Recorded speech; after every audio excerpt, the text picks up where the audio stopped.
dia, boa tarde, boa noite. Hoje nós vamos falar sobre o subfilo dos cordados. Na aula passada nós falamos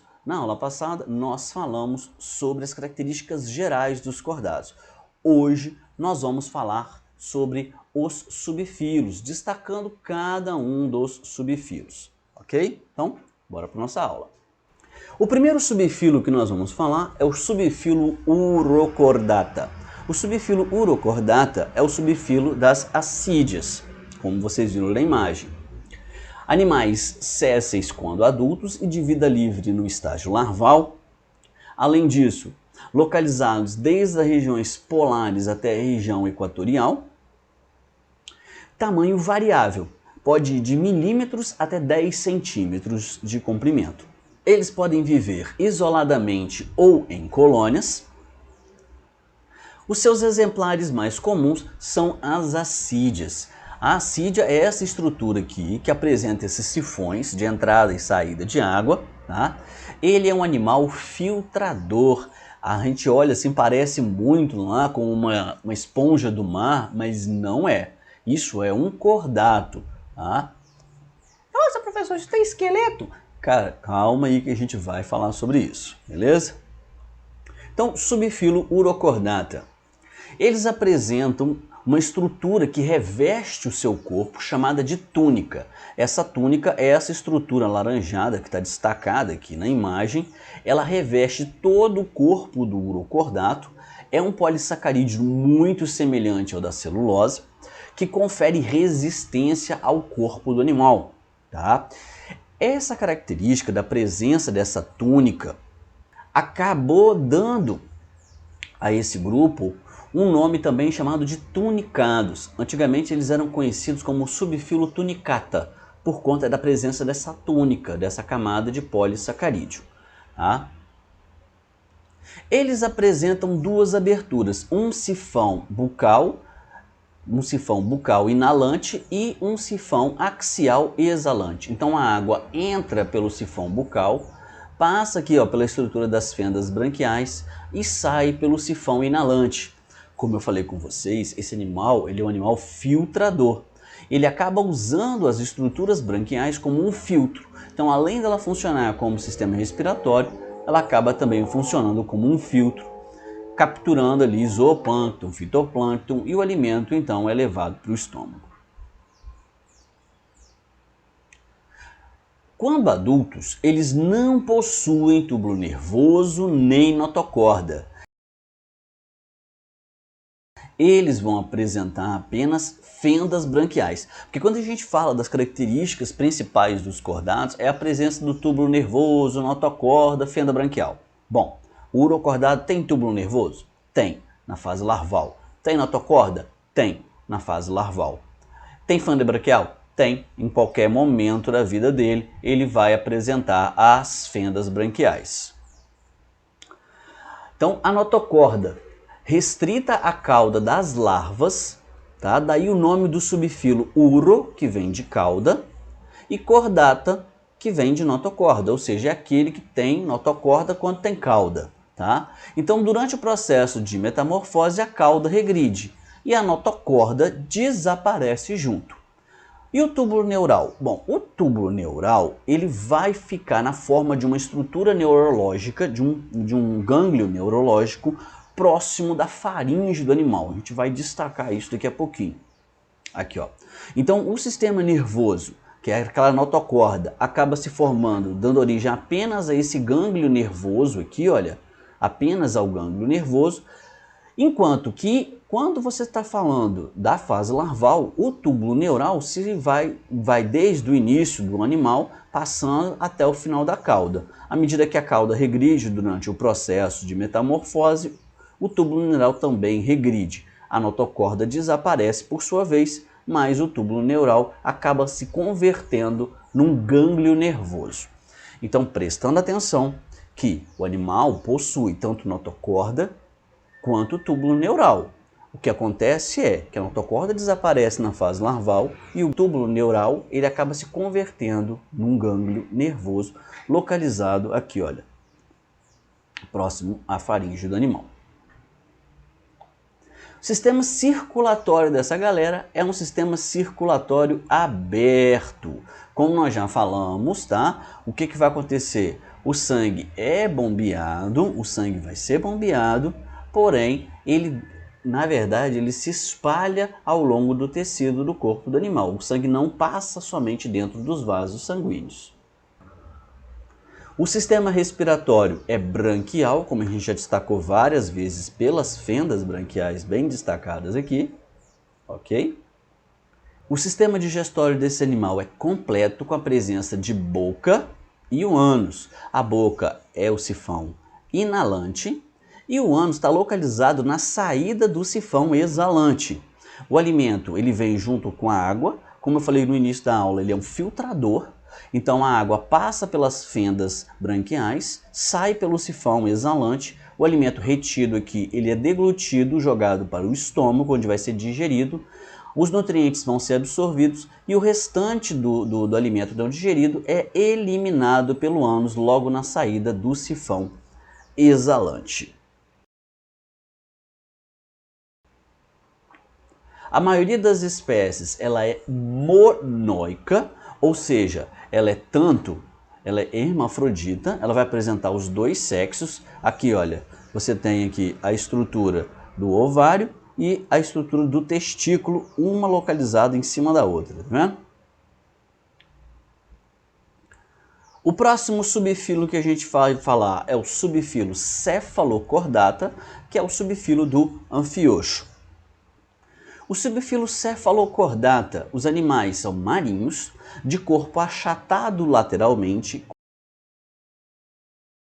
com uma estrutura bem afiladinha nas extremidades, lembrando a morfologia de um peixe, porém eles não apresentam cabeça diferenciada. Eles são essas estruturas aqui, ó, parecendo a ponta de uma lança.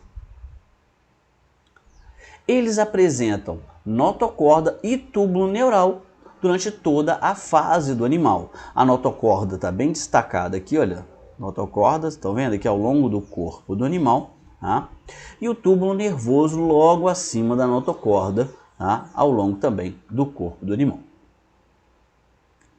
A musculatura dos cefalocordatos ela é metamerizada e organizada em blocos, chamados de miótomos, com a forma da letra V. Olha só, aqui ó, se você observar, ó, um monte de Vzinho de lado formam a estrutura muscular do corpo do anfioxo. O sistema digestório é completo, com boca rodeada por cílios, tá? Chamados de cirros, que são essas estruturas, tentáculozinhos. Como ele se alimenta de pequenos fitoplânctons, ele usa esses tentáculos para capturar esses organismos para poder se alimentar. Aqui, ó, a presença dos cirros bem ao redor da estrutura bucal. Dá para destacar bem aqui, ó.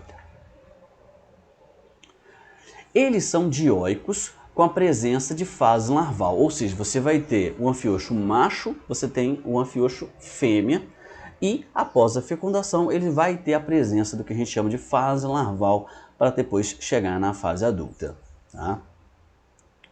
O sistema circulatório, no caso agora do cefalocordato, já é do tipo fechado, tá? O único que vai ter aberto eram os tunicados, que são os urocordados, porém não tem coração.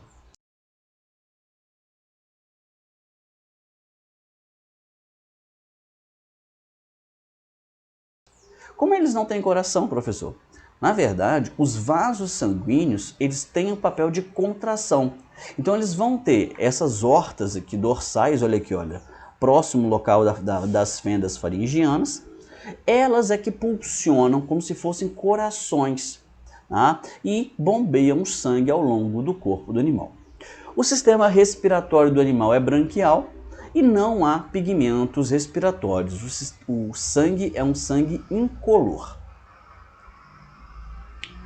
O último subfilo que nós vamos tratar hoje é o subfilo craniata ou subfilo vertebrata.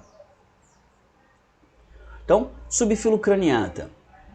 Massa encefálica protegida por uma caixa craniana, tá? E uma coluna segmentada em vértebra. Daí o nome do nosso subfilo ser também chamado de vertebrata, ok? Porque porque nós somos as vértebras. Com aproximadamente 50 mil espécies de animais, possuem organismos adaptados aos mais diversos ambientes da biosfera. Então você tem craniata que vive na hidrosfera, na litosfera, na atmosfera, né? Baleias, tubarões, peixes na hidrosfera, na litosfera nós, leões, cachorro, gato. E na atmosfera, no ar, a gente tem as aves de modo geral, todas aí craniatas. Ainda dentro das nossas características, o subfilo craniata, ele possui 7 classes. Tá? A primeira classe é a chamada classe dos ciclóstomas, a classe dos condrictes, a classe dos osteíctes, a classe dos anfíbios, a classe dos répteis e classe das aves e, por último, a classe dos mamíferos. Peixe não é classe. Peixe não é classe. Peixe é uma denominação para bicho que está nadando na água. Praticamente é isso. Tá? Classe, quem são as classes? Condrictes, que aí você inclui quem? Os tubarões, as arraias, os osteíctes, você engloba os demais peixes ósseos, ok? Então vamos dar um destaque em cada um. Quem são os ciclóstomas? Os ciclóstomas são conhecidos por agnatos, ou seja, são aqueles animais que, apesar de eles terem crânios, eles não têm a mandíbula, tá? Eles não têm a mandíbula. O restante, os condrictes, osteíctes, anfíbios, répteis, aves e mamíferos, todos esses são chamados dignatostomados, que somos nós, que nós temos a presença de quem? Da mandíbula, que é essa estrutura aqui, olha. Então, condrictes, osteíctes, anfíbios, répteis, aves e mamíferos, todos eles vão apresentar as mandíbulas. Já os ciclóstomas são conhecidos por agnatos, porque eles não a têm. Os condrictes e os osteíctes pertencem ao que a gente chama de grupo dos peixes. Como eu falei, classe condricte, classe osteícte, são classes. Peixes é um grupo, animais que nadam, tá? Aí você tem aqui os tubarões, que são condrictes, cujo todo o esqueleto do animal é constituído por cartilagem, e os osteíctes, que englobam as demais espécies de peixes que têm uma estrutura das espinhas, que são estruturas ósseas. Os anfíbios, répteis, aves e mamíferos ainda podem ser agrupados dentro do grupo que a gente chama de tetrápodas. O que significa isso? Tetra, 4, podas, pés. Então são aqueles grupos de animais que têm 4 patas. Então, neles a gente vai incluir os anfíbios, os répteis. Ah, professor, mas cobra não tem pata. Tem.